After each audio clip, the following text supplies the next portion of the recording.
నమస్తే views. Back pain, వెన్ను నొప్పికి, నెక్ పెయిన్, మెడ నొప్పికి కారణాలు ఇవాళ మనం మాట్లాడుకుందాం. మనం ఇప్పుడు దాకా అనుకుంటున్న ఏవైతే పనులు, ఎక్సర్సైజ్లు ఉన్నాయో అవే కారణమా, లేకపోతే వాటి వెనకాల నిజాలు వేరే ఉన్నాయి అన్నది ఇవాళ మనం మాట్లాడదాం డాక్టర్ సుధీర్ దాదా గారితో. నమస్తే సార్. నమస్కారం సార్, పిఆర్పి గురించి మీరు చాలా వీడియోస్లో చెప్పారు అండ్ మీరు తీసుకొచ్చిన తర్వాత చాలా ఫేమస్ అయింది, చాలా చాలా అవేర్నెస్ కూడా క్రియేట్ అయింది. పిఆర్పి అసలు ఏం చేయగలదు, ఎలాంటి మ్యాజిక్ చేయగలదు అన్నది. కానీ ఎక్కడ చేసుకోవాలి అన్న దాంట్లో కొన్ని చోట్లకి వెళ్ళి చేసుకుని వచ్చిన వాళ్ళలో రిజల్ట్ రాక నేను పిఆర్పి చేసుకున్నాను, నాకు సరిగ్గా రాలేదు అన్న పేరు అయితే వినిపిస్తుంది సార్. ఒక్కసారి దాని గురించి పిఆర్పి కన్సిడర్ చేసేటప్పుడు ఎలాంటి జాగ్రత్తలు తీసుకోవాలి? సో పిఆర్పి 2017లో ఆల్రెడీ ఉన్న ట్రీట్మెంట్నే నేను స్టార్ట్ చేశాను. సూపర్ డూపర్ సక్సెస్ అయింది. సక్సెస్ ఇన్ టర్మ్స్ ఏంటంటే పబ్లిక్లో అవేర్నెస్ వెళ్ళింది సూపర్గా. జనాలందరికీ అర్థమైందంటే ఆపరేషన్ అవసరం లేదు, ఆపరేషన్ లేకుండా ఒక మంచి మార్గం వచ్చింది. ఆ మంచి మార్గాన్ని ఫాలో అయితే మనం హ్యాపీగా మోకాలు నొప్పి నుంచి కానీ ఏ జాయింట్ నొప్పి నుంచి కానీ బయటపడవచ్చు. ఎటువంటి ఆపరేషన్కి వెళ్ళాల్సిన అవసరం లేదు, ఎటువంటి నొప్పితో బాధపడాల్సిన అవసరం లేదు. కానీ ఇది ఒక తప్పుడు రూపాంతరం చెందింది ఈ ట్రీట్మెంట్. ఏంటంటే అందరూ ఏమనుకుంటున్నారు, పిఆర్పి అన్నది ఒక కమోడిటీ అంటే ఒక వస్తువు. ఇప్పుడు ఇది సెల్ ఫోను, ఈ సెల్ ఫోన్ ఎక్కడన్నా కొనుక్కోవచ్చు.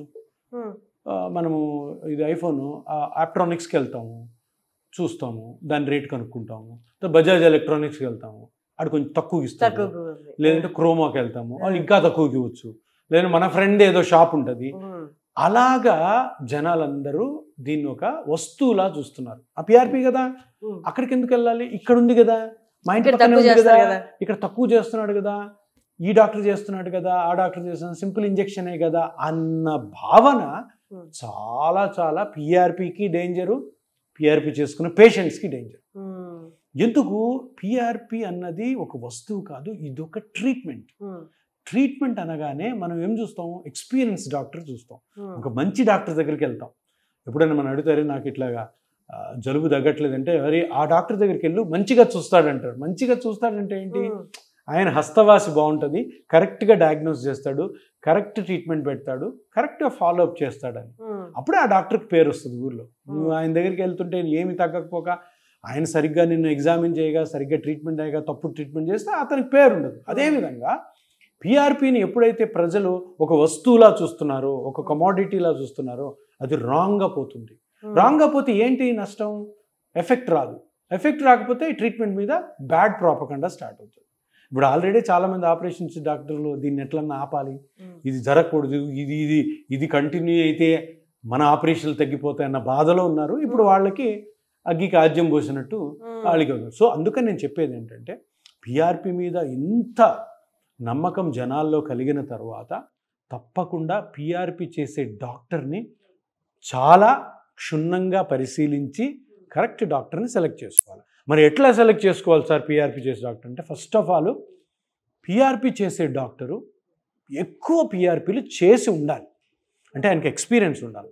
ఎందుకంటే పిఆర్పి అంటే ఏదో చిన్న ఇంజెక్షన్ మీ రక్తంలో ఇంత బ్లడ్ తీసుకొని దాన్ని ప్రాసెస్ టకామనేస్తే 100% అట్టర్ ఫ్లాప్ అవుతుంది, అది ఫెయిల్ అవుతుంది. దాన్ని ఎలా చేయాలి, ఎవరికి చేయాలి, ఎవరికి చెయ్యకూడదు, ఎట్లాగ బ్లడ్ తీసుకోవాలి, ఎట్లాగ ప్రాసెస్ చేయాలి, ఎట్లాగ కణాలని సేకరించాలి, ఆ కణాలని సేకరించి ఎక్కడ వదలాలి, ఆ వదిలిన తర్వాత అది ఏం చేస్తుందో ఎట్లా మనం చూడాలి, విజిలెన్స్ ఎట్లా ఇంప్రూవ్మెంట్ అవుతుంది, మనం చెప్పిన జాగ్రత్తలు పేషెంట్ కరెక్ట్గా ఫాలో అవుతున్నాడా లేదా, అది ఫాలో కాకపోతే ఆ పేషెంట్ని మనం కరెక్ట్ చేయాలి. ఇన్ని అంశాలు తెలిసిన ఎక్స్పీరియన్స్ డాక్టర్ దగ్గర పిఆర్పి చేయించుకుంటేనే మీకు పిఆర్పి వలన ఉపయోగము 100% వస్తుంది. అదర్వైజ్ రాదు. నేను చాలాసార్లు చెప్పాను. ఇంకొక విషయం చాలా గుర్తుపెట్టుకోండి, ఎప్పుడు కూడా పిఆర్పి చేసే డాక్టరు ఆపరేషన్లు చేయకూడదు. మీరు ఆపరేషన్ చేసే డాక్టర్ దగ్గర కానీ పిఆర్పి చేసుకున్నారనుకో, ఆయన బాగానే చేస్తుండొచ్చేమో తెలియదు, కానీ ఆయన మనసంతా ఆపరేషనే చేయాలంటుంది. అందుకని ఆయన చేసే పనిలో 100% పెట్టడు ఆయన. ఇప్పుడు మనము ఆపరేషన్ చేసేవాళ్ళం. సో ఎప్పుడు కూడాను అరే ఈ పేషెంట్ నేను ఆపరేషన్ చేస్తే బాగుంటుంది, ఈ పేషెంట్ ఆపరేషన్ కరెక్ట్ మార్గం అని అనుకుంటాడు. ఎందుకంటే వాళ్ళ ట్రైనింగ్ వాళ్ళు అన్ని రోజులు చేసిన, సో వాళ్ళు పిఆర్పి చేస్తున్నారు, వాళ్ళ దగ్గర ఎఫెక్ట్ రావడం అంత సులువు కాదు. అందుకని ఎవరైతే ఏ డాక్టర్ అయితే నిన్ను నేను ఎప్పుడూ సర్జరీకి పంపించను అని చెప్పే డాక్టర్ దగ్గర చేసుకో. లేదు ఇది చేసుకున్నాక తగ్గకపోతే నువ్వు సర్జరీకి వెళ్ళాలనే డాక్టర్ దగ్గర చేసుకో. ఎందుకంటే ఆ డాక్టర్కి నమ్మకం లేదు, నీలో నమ్మకం కూడా క్రియేట్ పెట్టారు. సో ఏ డాక్టర్ అయితే మీకు నేను ఎప్పటికి కూడా సర్జరీకి పంపించను అన్న డాక్టర్ అయితేనే పిఆర్పి చేసుకోండి. నేను ఒకటే చెప్తున్నా అందరికీ, మీరు పిఆర్పి చేసుకోవాలనుకుంటే, మీరు ఆపరేషన్ వద్దనుకుంటే తప్పకుండా నన్ను కన్సల్ట్ అవ్వండి. మా టెలికాలర్ టీమ్కి ఫోన్ చేయండి, వాళ్ళు ఫోన్ చేసి నాతో మాట్లాడండి, మీ డౌట్స్ అన్నీ నేనే క్లియర్ చేస్తాను. మీరు ఆపరేషన్ వద్దు అనుకుంటే ఇమీడియట్గా నాకు ఫోన్ చేయండి. ఎవరు కూడా ఆపరేషన్ కావాలని అనుకోరు.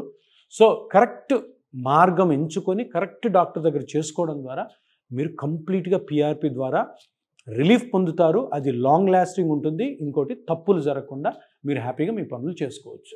సో చూస్తున్నారు కదా అండి, 95% మందికి ఈ కైండ్ ఆఫ్ సిమ్టమ్స్ ఉన్నాయి, పెయిన్స్ ఉన్నాయి. దీన్ని ప్రొలాంగ్డ్ చేసి దాన్ని తీవ్ర స్థాయికి తీసుకెళ్లకుండా సరైన టైంలో డాక్టర్ని కన్సల్ట్ అయితే చిన్నపాటి ఒక ఇంజెక్షన్తో మన నొప్పులు అన్నీ తీరిపోతాయి.